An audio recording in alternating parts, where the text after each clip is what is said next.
when I come into the studio every day, how can I live these values? What does that actually look like in the studio? What if I come in a bad mood one day? What if I come in really tired one day? What if I get some really harsh criticism one day? How can I use my values as my light, as my compass to realign with that inner guide, with, that true self? And so I do that. And then I often, if I'm doing it in a workshop setting, I also encourage the teachers to then use that in a really compassionate way to bring some self-awareness to dancers. Welcome to Point to Rise, your podcast that gives you permission to dream big, take messy action, and turn your talent into profit while turning your back on perfection. My name is Susanne Puerschel, high performance and mindset coach, former international ballerina, profitable entrepreneur, and founder of Point to Rise, a movement designed to empower dancers. It is my mission to use my own story as an inspiration for today's generation of dancers. And now sit back, stretch, warm up, or sip your coffee and love learning how much it matters to point at yourself first, to rise to all that you are capable of. Hello and welcome to another episode of Point to Rise. I am Susanne, your host, and today's special guest is Ashley Mowrey. So Ashley is a mindset coach and educator for dancers. She holds a BA in psychology from the University of Arkansas, is a whole person certified coach through Coach Training World, a trained facilitator in Tara Moore's Playing Big leadership program for women, a specialist for doctors for dancers, and a blog contributor for Apollo Performance.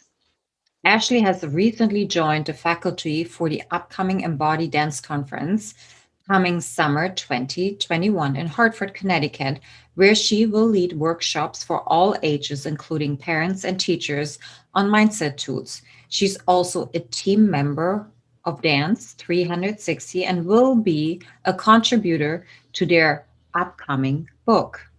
Ashley trained as a competitive dancer out of Dallas, Texas, before teaching and eventually directing a company and dance studio in Fayetteville, Arkansas. It was during those years that she felt drawn towards the dancer's mindset and the need for training and tools in the dance community to foster mental health and well-being. She sees clients in person and via Skype, Zoom, all over the country, as well as travels, mostly digitally these days, to studios for customized group workshops. Head to her website for more information or her Instagram for free tools and resources to help you build a healthy mindset to navigate the dance world at your very best. Now, please join us. This conversation is so juicy. I can't wait to share it with you. And without no further ado, here is Ashley. Ashley, welcome to the podcast. I am so grateful that you're here. Thank you. Thank you. Thanks for having me. I'm happy to be here. Awesome. Let's jump right in. I always ask the question, how did you start dancing? Like where did it really start? What was the intention and what did it evolve into? Yeah, I love that question. So I started when I was 3, just, in a little ballet movement class. And it was a small town, small studio. And I loved the freedom of expression. I loved the movement. I remember playing, the freeze dance game where you just dance around and the teacher stops the music and you freeze. I just loved moving my body. And I found especially when I was younger, I found it harder to express myself with my words. And so I felt just this freedom within dance to express myself. And that continued as I got older and as I, started to compete as a dancer. And I just felt that there was this whole vocabulary I could use through my movement. That was just, I always say dance was my first love. It was just really, I fell in love with it from day one, I think. And yeah, that freedom of expression really got me. I said that too. That dance was my very first love. Yeah. Isn't that the Yeah. truth? Isn't that what we really experience?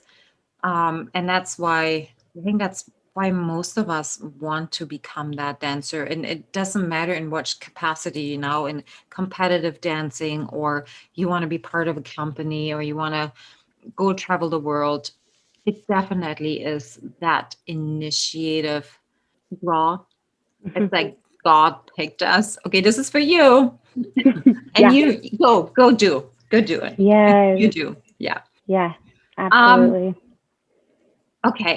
So I just, recorded your introduction and I'm like, holy moly, lady. Could you have any more titles or things that you've done or will do and am doing at this very moment? So let's talk about something that I personally really, really am passionate about, and that's how I actually started in my coaching, is around mindset, because we don't really see it in the dance space Hmm. as something important, something that we focus on. We focus on the body over everything else, right?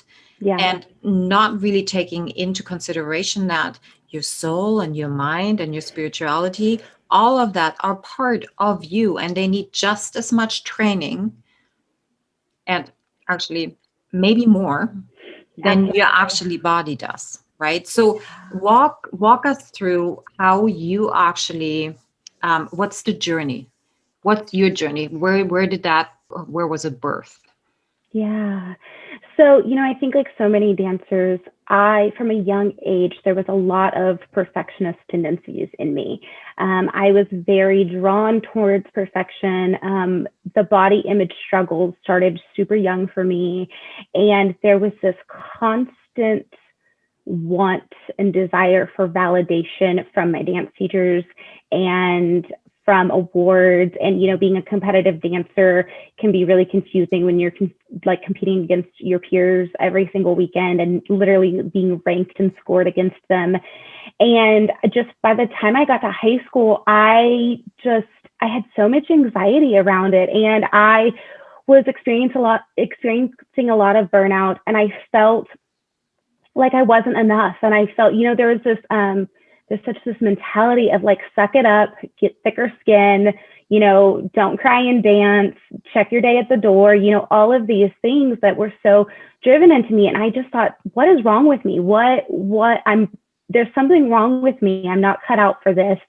And by the time I got to the end of high school, I was really burnt out and wanted to just be done with dance for a while, maybe forever.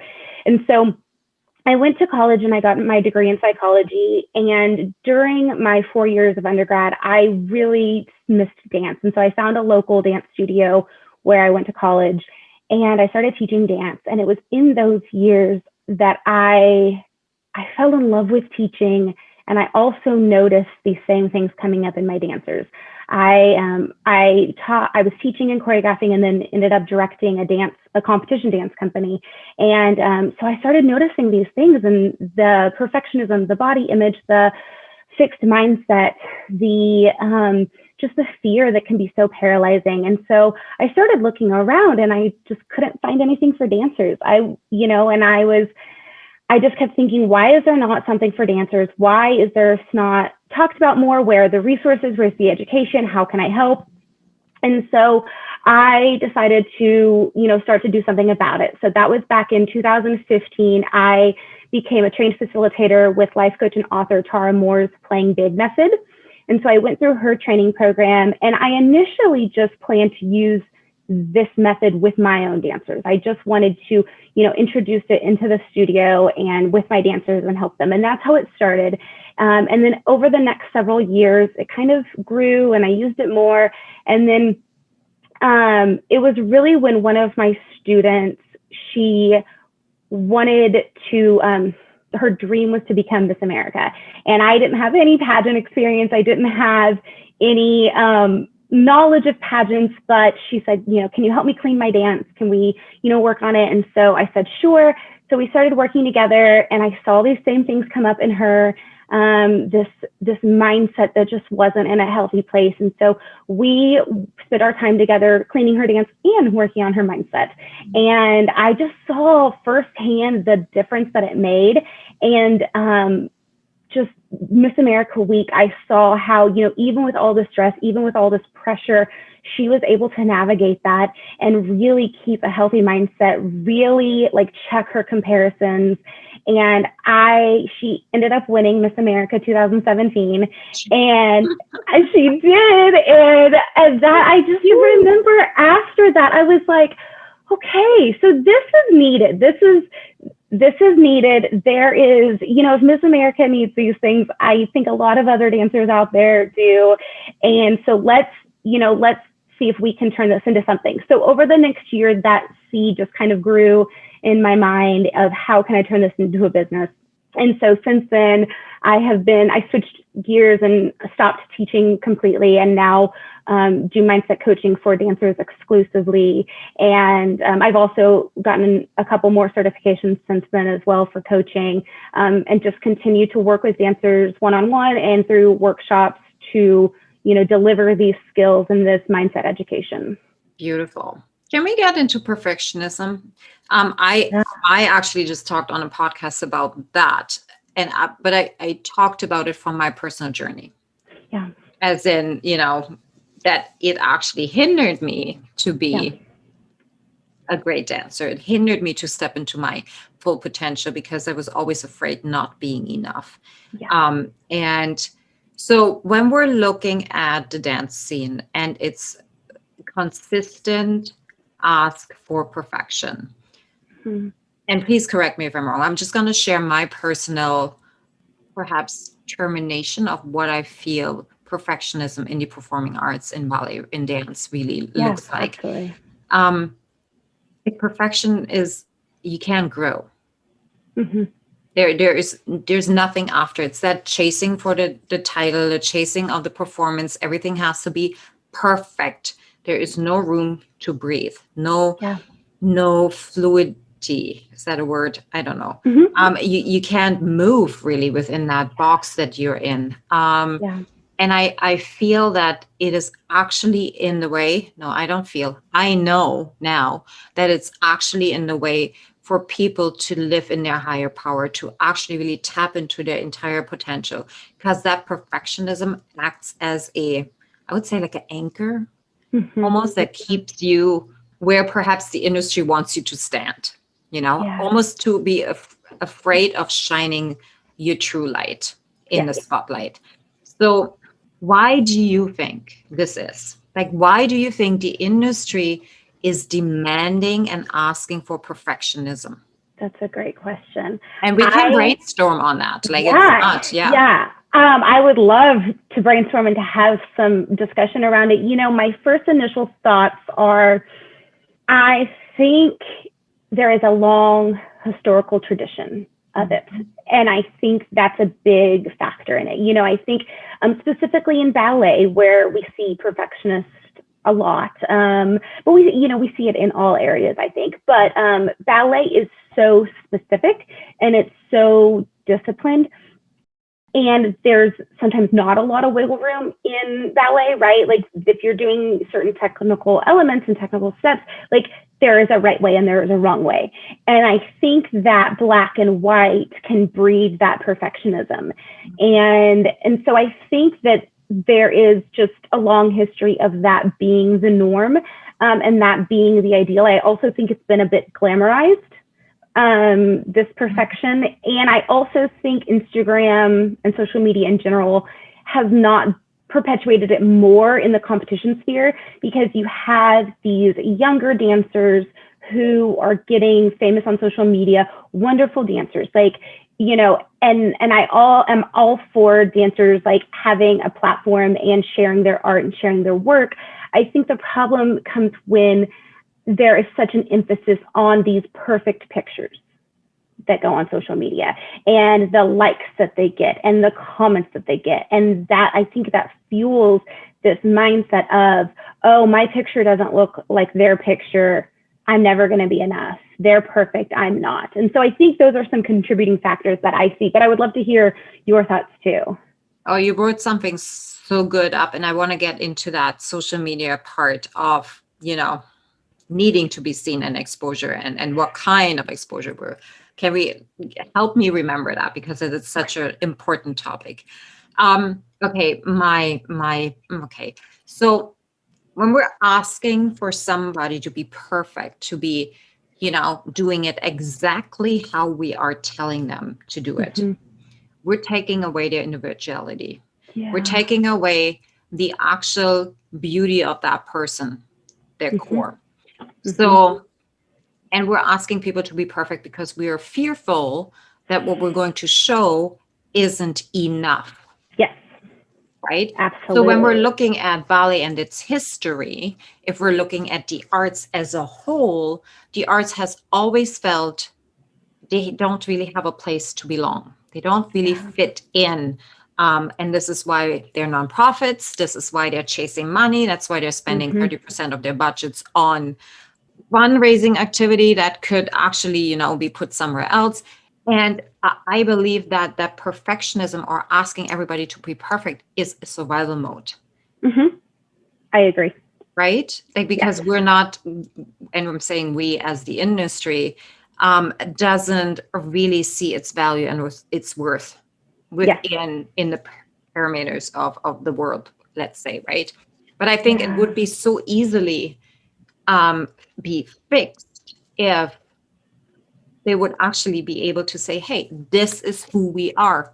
We are not Mm-hmm. trying to serve everybody in our city or everybody that wants to give us money. We are here to serve the people that want to come and see us. Yeah. We're here to put out a beautiful art. We're here to show you what it really means to Mm-hmm. be a dancer, to put this on. We're here to give you emotions that carry you through the next day. We're here to Yeah. inspire you Mm. and to help you take away your mundane life and show you that there's a whole other world out there that you can dream as big as you want to. Yes. And I think Bali Pacific specifically has forgotten its space, why it's Mm-hmm. here. It has Mm-hmm. forgotten its first position Yeah. and why it exists. And it's just keep like throwing spaghettis at the wall and see what sticks. Yeah. So Yeah. that was a really long-winded answer in terms of why we're seeing perfection. I think perfection is a side effect of where the industry is at. And Yeah. with that, I would actually say that all the abuse that we're seeing and all the things that are not Mm-hmm. working and the things that we're not talking about and not concentrating on are a product of the arts not feeling relevant, Yeah, yeah, I right? completely agree. Yes, I completely agree. And I think, Brene Brown, the researcher and author, she talks a lot about how perfectionism is a shield, and it's a really heavy shield. And it's this mentality that is so, can be so appealing of like, if I just am perfect, then nobody can criticize me and nobody can have any bad opinions of me. And that's just not true. And, it has this, we carry this weight with us. And so I love what you said, because I think as a dance community, we need to be more vulnerable. And I think that's the opposite of this perfectionist shield, is like being vulnerable and like leaning into our authenticity, into our art, and how we can show up in that way instead of this we have to be perfect way. Mm. You just tapped onto something that I love so much, the authenticity. Now, Mm, that word has been thrown around for quite some time, and everybody says, be authentic, be yourself. Um, and nobody really knows what that means. yeah. Like, let's look at dancers all together. Like, what does that Hmm. mean? I don't even know who I am. I don't think people are actually being encouraged to be themselves, Agree. right? Yes. Like, you have to be this way and this way and this way and this way and this way. You have to Yes. eat this and this and this. You have to Yep. think this way. You have to do this. And if you don't do that, then you don't get that. Yes. Um, and there's no room Hmm. for anything really to think. to stand on your Yeah. own two legs. Yeah. Now, when we're transferring that into social media, can Mhm. we break that apart? Because Yeah. so I found it so interesting that you brought it up. It's something that's been sitting here for a very, very long time. So what we're seeing on social media, and even the people that have like 200 billion followers, what do they really do on social media? Like, Mm. what is the content that they're putting out? And then let's look at the comments. Like, why are they putting it out? Let's start with what are they Yeah. putting out? And help me understand, because I might just be too old to understand what's happening. I'm No, I often think about how grateful I am that I wasn't a teenager when Instagram came about, because I just think it would have been such a different experience. Like, I was already so wrapped up in my image and other people's perception of me. I can only imagine if there was like this pressure to post. As far as the dancers who have such big followings, I think it's interesting. I think that there's this formula of people with a big platform, and I think and it's not like that there's anything wrong with these dancers or with these people. No. It's totally, I get it. Like, but I think we've created or found this formula that gets large numbers. And I think it's this formula of a highlight reel of all the awards, of all the perfection, of the perfect photo shoots. It's this very curated version of what's really happening, and it doesn't show the disappointments, it doesn't show the process, it shows the outcome. And I think that's so I think that misses the mark, because it just, like, for a dancer who is not where that other dancer is, and they're looking at this, they're just seeing the outcome. They're not seeing the process. They're not seeing, what went into it. And they're also seeing, just this like perfect little slice of their life. And so, I think we're starting to see a little bit coming away from that. I think there's starting to be a trend of showing more authentic versions of ourselves on social media. But it's still there. It's still something I work on with most of my clients. And I think it's really hard, especially for the younger dancers, to be able to navigate that space. Well, can we talk about process versus outcome? Because it is so, Yeah. actually, I just talked about that with somebody else, and even with the kids. We reward kids for the outcome, for the results, right? Yes. But where the real nugget is, where the real growth happens, is enjoying the process. Yes. The life is a journey. Life is a process. Mm-hmm. Never get there.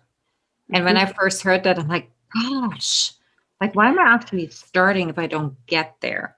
And it definitely is in our mentality, right, as dancers, to get there, Yes. we talked about this. And we're not enjoying the process. The process is not being put on a pedestal. The process is just a tool, not the outcome, basically. Yeah. However, true happiness and true fulfillment lays in the process, and not Absolutely. in when you get there, because that is very short-lived. Mm-hmm. So how can we help this generation that is going into competitions, or even dancers that are active now, in an environment that is very outcome oriented? How can we help them to find joy in the process? How can we give them permission that the process is where it's at? Yeah, that's a great question. And I think that's one of the reasons I'm so passionate about doing workshops for studios and companies, and Right. And working with these dancers, because I think it has to be two things at once. I think it has to be in an environment where the teacher is supportive of these things. And then I also think it has to be dancers that are engaged in the process. And so I think some of the things that I work on, both with clients and in workshops, one of my most popular workshops is to lead the dancers through setting their core values. Because if we can get really clear about, and I have an exercise, it takes, like an hour, because we start with like 100 different values basically. And we narrow it down, and then we get really specific and we rank them. And then from there, we look at, okay, what behaviors align with these values? When I come into the studio every day, how can I live these values? What does that actually look like in the studio? What if I come in a bad mood one day? What if I come in really tired one day? What if I get some really harsh criticism one day? How can I use my values as my light, as my compass to realign with that inner guide, with, that true self? And so I do that. And then I often, if I'm doing it in a workshop setting, I also encourage the teachers to then use that in a really compassionate way to bring some self-awareness to dancers. So, if a dancer comes in and is having an off day, to use that as a discussion point of, hey, like, what would it look like? What are some of your values that you did in the workshop with Ashley? Okay, what would it look like if we, aligned with those today? And what behaviors would that look like? And what do you need in order to live from those values today? And so I think setting our core values and then continuously like checking in with them and checking in on how we can align with those can definitely help the process. And I think also just you have to daily get into the growth mindset. Like I think I just did yesterday on my live with Apollo Performance, I did a warm up and cool down, a mindset warm up and cool down, where it's, it's really quick. It's like 3 to 5 minutes, but it's just this walk you through every time you step into the studio, 3 deep breaths, 2 things you need to let go of, 1 intention. And you visualize dancing from that place. And I think we need to do this with our dancers daily to focus on the process. This is, what are we doing today in the studio? What does this process look like? Okay, now we're getting started. Okay, so let's dive into this, because align your goals with your habits. A big, bold statement. However, it is so important. Like you will not have the ability to achieve your goals if everything that you do in a day is outside of the alignment with where you want to get, right? Yeah. And when we're talking about dancers going into the studio, visualizing, setting intentions, these are all words that most of them have never heard in their life before. Mm-hmm. And when we look at athletes, they have 1 million coaches for every single part of their body. Basically, there is a coach, and then some sleep coach, how to wash your hands, how to do all of these things. You can drink your water. I'll drink stuff here all the time. And the mindset for how we are preparing dancers to show up as their very best self is poor. It's very poor. There's so many more aspects. Dancing is not, it may has been something that people did on just because they could. And they got famous for it, and it was for fun, and people raised money for it, and it was for the rich and the beautiful.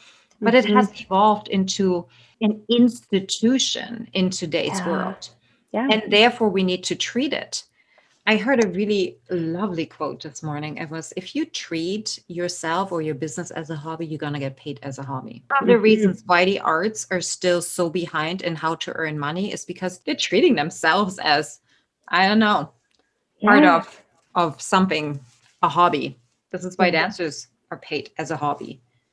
Absolutely. So let's get into visualization, intention, goal setting. Why is all of that so important? And I'm referring back to Atomic Habits. It's getting that 1% better every day. Like when we're looking at the example that James Clear sets of the English national cycling team on when they hired that habit coach, how he looked at, the big picture, the bikes and the shoes and all of this. And then after a few years, they went so deep into underneath the surface into, in what kind of colored room are the bikes stored? Needs to be a white room so we can see every peck of dust settling on the bikes. They had a coach that, taught them how to sleep, to rest, so they're at their highest performance abilities. They had somebody teaching them how to wash their hands so they prevent illnesses. How can we draw parallels from these kind of examples? So how are we aligning what is happening every day in the studio with what the end goal is? Yeah. I think the first thing that we have to do is we have to get teachers. So I hear so much from teachers and from educators and choreographers that there's this like pressure and lack of time. And I think I hear that is contributing to there's always this like rush to get things done. And I think that sometimes all of this, the mindset work is put on the back burner because there is this urgency to, produce a clean a dance, put it on stage, get it perfect, and I don't think I think we're getting there, but I don't think we've quite got the buy-in on like, actually, if you stop cleaning the dance and do some of this mindset work for a while and spend some of your class time doing this, it is going to help your process and it's going to make it more efficient and more productive and better results. I have a follow-up question. Yeah. The pressure and lack of time. Yes. What does that, like, not enough time in the studio, not enough time to rehearse, and then what is actually enough time? What does that look like? Yeah. So I think, and I'm going to speak to the competition community because that's, where a lot of my work lies and where a lot of the dancers that I work with are. But I think that especially in the competition community right now, there is this mentality of more is more. And we have to have, 180 competition dances, and I have to have 3 solos, and we have to go to 5 to 7 conventions. And, I think there is this overwhelm. These dancers that are dancing 40 hours a week at, 12, 13 years old or younger. And I think that there is, and it's not sustainable. Like that schedule, that's why there's so much burnout. That's why the senior room is the smallest room at convention and competition. It's not sustainable. And so I think, I hear from teachers a lot of time that there's this pressure to teach every single style of dance and to have every single style, really well executed and have all these technique hours and have all these conditioning hours and have all these competition rehearsals and, fit everything in. And so I think, and, I'm not sure, I think the pressure comes from everywhere. I think it comes from themselves. I think it comes from the parents, wanting certain things. I think it comes from what the studio down the street is doing. I think it comes from what they're seeing at competition. And so I think that we all get wrapped up in this mentality of, okay, there's not enough time. So we're not going to, we don't have time for this. Or that they don't see the value in it. I think it probably is both. I think, that they don't quite see the value or give mindset work the credit that it's worth. I think the reason why there isn't enough time is because they believe there isn't enough time and because they're not scheduling their time right. And there's too much. It's too much. You don't have to do everything, I think entrepreneurs learning that too. They don't have to do everything. Yes. Yes. What, can we pick apart a little bit more aligning goals with habits? So when we're looking at even competition dance, if we're looking at professional ballet companies, and the goal is to be a high performer on stage, offering something to the audience that is sellable, right? And we want to show up as our very best self every time we're on the stage. That is actually ask of the people, right? Now, I see so many habits these dancers have nowadays, and I had myself, that were completely opposite and were in the way from me reaching my goals. Yeah. However, they were actually taught to me and asked of me. Mm-hmm. Mm-hmm. So don't eat. That Yeah. doesn't really get me to my goal. Oh yeah. No breaks in your 8 to 10 hour rehearsals. I mean, Yeah. for a Uh, kid and don't eat. And even if they don't say don't eat, that is a message, don't eat, because we're not going to give you a break to eat. Or we're going to give you really one 30-minute break. and I have no words for just the ones that are listening. I'm like, we're both touching our faces. It's like, it doesn't make sense. And how did we Mm-mm. get there? How did we get here? Like, is it because everybody is just bringing their ego in every single time a generation turns and we're just drawing from the experiences and imitating it and Mm-hmm. without actually looking what the world looks like right now and seeing how this actually fits in who I want to be or how Yeah. I want to um you don't have to follow, you can create your own Yeah. legacy, but Yeah. that again comes into stop having people telling you what to do all the time Yep. and find your own voice, right? Yep. Find what works for you. And that needs to be encouraged. I understand that. So I'm seeing the circle that we're Mm-hmm. spinning right now. Um, if you could give our listeners three, three tips, okay? As Yeah. in, okay, they are tired of doing the thing every single day. Yeah. They have this tiny light shining into their soul. That questioning, is it really necessary that all of this is always on my plate every day? Yeah. Where would you advise them to start? Yeah. So I think the first thing is to bring some awareness to that voice that is saying, do I have to do all of this? And why am I feeling this burnt out? And why am I feeling this exhausted? That voice is there for a reason. And the more we turn it down, the more we stuff it down, the worse we're going to feel. And so I think the first thing is to give that voice some space to say, hey, I'm listening, you know, what you got, what do you need to tell me, and just create some space to hear that voice and to hear, what it's thinking and what you need. Think the second thing is to set your core values, as I was talking about earlier, and look at your current schedule, look at your current life. Is what you're doing in alignment with those values? And why are you doing these things? The third, so set the core values. If you need an exercise for that, for your listeners, my latest, I think my March blog post for Apollo Performance was on value setting, and I have a whole exercise there that will walk you through that.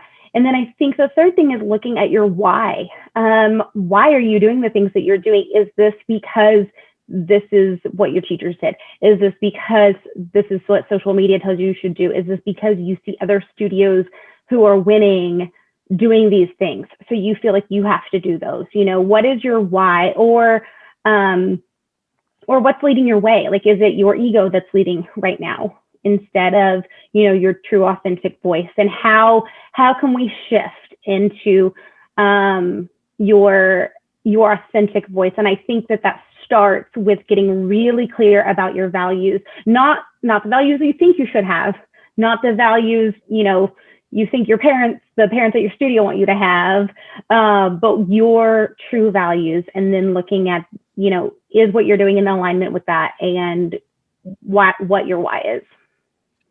Can we pick apart values for a second here? Because Yeah. I found when I first started, I had no idea what that means. Like, Yeah. what is a value? Can you give us a few examples? Yeah, absolutely. So values, I think of as they can be our inner compass, right? So they are things that we wholeheartedly believe, and they are ways to describe how we want to live our life. And so for me, a few of my core values are showing up authentically, right? So not showing up how I think others want me to be, not showing up how to please people, right? Because I think as dancers too, we're such people pleasers sometimes, and that can be something really hard to break. And so so showing up authentically is really important to me, to honor myself and not do that people pleasing stuff. Collaboration is one of my values. As I'm sure that I know we've talked about this. Yes. But, I think too, because we can't, again, as a competitive dancer, I was raised such in a space of like, well, there's not space for everybody because only one person can get first overall. And so, I think I have really, over the last several years, done a lot of inner work myself to shift that mindset and to really put collaboration first. And so that looks like if I'm scrolling on social media and I see someone similar to what I'm doing or someone adjacent to what I'm doing, and I start the comparison thing, I start the, petty thoughts, I can stop and say, hey, this is not that collaboration value. This is not living into that. Okay, what would it look like? That collaboration is one of your most important values. What would that look like to shift into that right now? And honoring those feelings, right? We don't want to like shut down our feelings or step them down. Honoring those feelings that are coming up, but then looking at what's at play there. And, is there a fear there? Is there a fear of not being enough? And then shifting out of that into an action of what would it look like if I valued collaboration right now? It gives you the power to ask different questions, right? Yes. Yes. Yeah. Exactly. Yeah. It brings self-awareness. It brings self-awareness into, are my behaviors in alignment to what I think is important and how I want to live my life? So yeah. I found that it is so easy to, and I have for a very long time, just spun my hamster wheel round and round. And I did the same thing with the same thoughts, the same beliefs over and over again. And I thought, why is nothing changing in my life? And I didn't realize that it was because I did not have any values. I didn't know what was important to me, that I could actually snap out of that. I didn't even, the saying, you don't know what you don't know. Like the awareness level that I had at the point when I was dancing was, oh my gosh, how did I make it through a day? Honestly, if I look back, so I thank you for that. That is so important. We talk about values, but people hear the word and do not associate what it actually is and or how it actually can help you guide yourself every day. Like that conscious living that we're talking about and hearing about, that's what it is being aware most of the time of how you're feeling, what you're doing, how you're reacting, and what you're choosing to be. Talk to me about your offerings that you have currently. Yeah. Let's shine the light on you. Sure. Yeah. So I offer a few different ways. So I have a couple free options that I do for people who are interested in mindset work. My Instagram is full of resources and tools. I try to really. Yes, by the way, it's gorgeous. Just saying. Thank you. Oh, thank you. I try to be really mindful about, what I can bring for free. And then I also have my Inner Circle, which is my email list, which is a free email list that I send weekly resources and tools and exercises. And they can sign up for that on my website, ashleymowrey.com. Just scroll down and there's a place to enter your first name and email.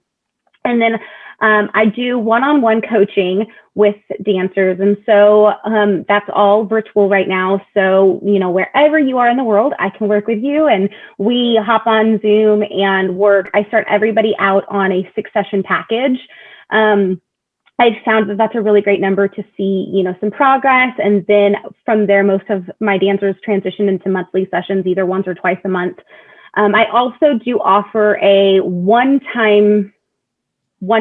single use only hour and a half intensive this is for like people who have like one big area that they really need some tools on right away, and or maybe a teacher who really wants to start incorporating mindset work into their teaching and with their students, and they need like a crash course in it. And so I do offer that. It's my single session intensive, and then I also do virtual workshops for dancers. And so if you're a studio owner or a teacher or a company director, contact me and we can talk. All of them are totally customized to what you need for your group. And so whatever areas are, most needed, or whatever you're seeing or want help with, I do that. And then the teachers are, welcome to be in on the whole workshop and learn too, so they can help their students and implement it both with themselves and with their dancers.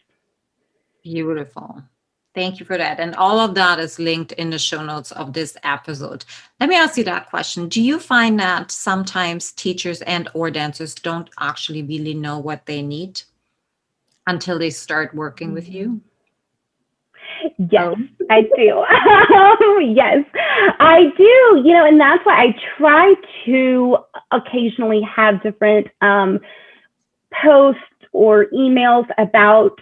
I had one a few weeks ago about behaviors to notice, like what behaviors to just be aware of that could be a signal of like what area, what you need.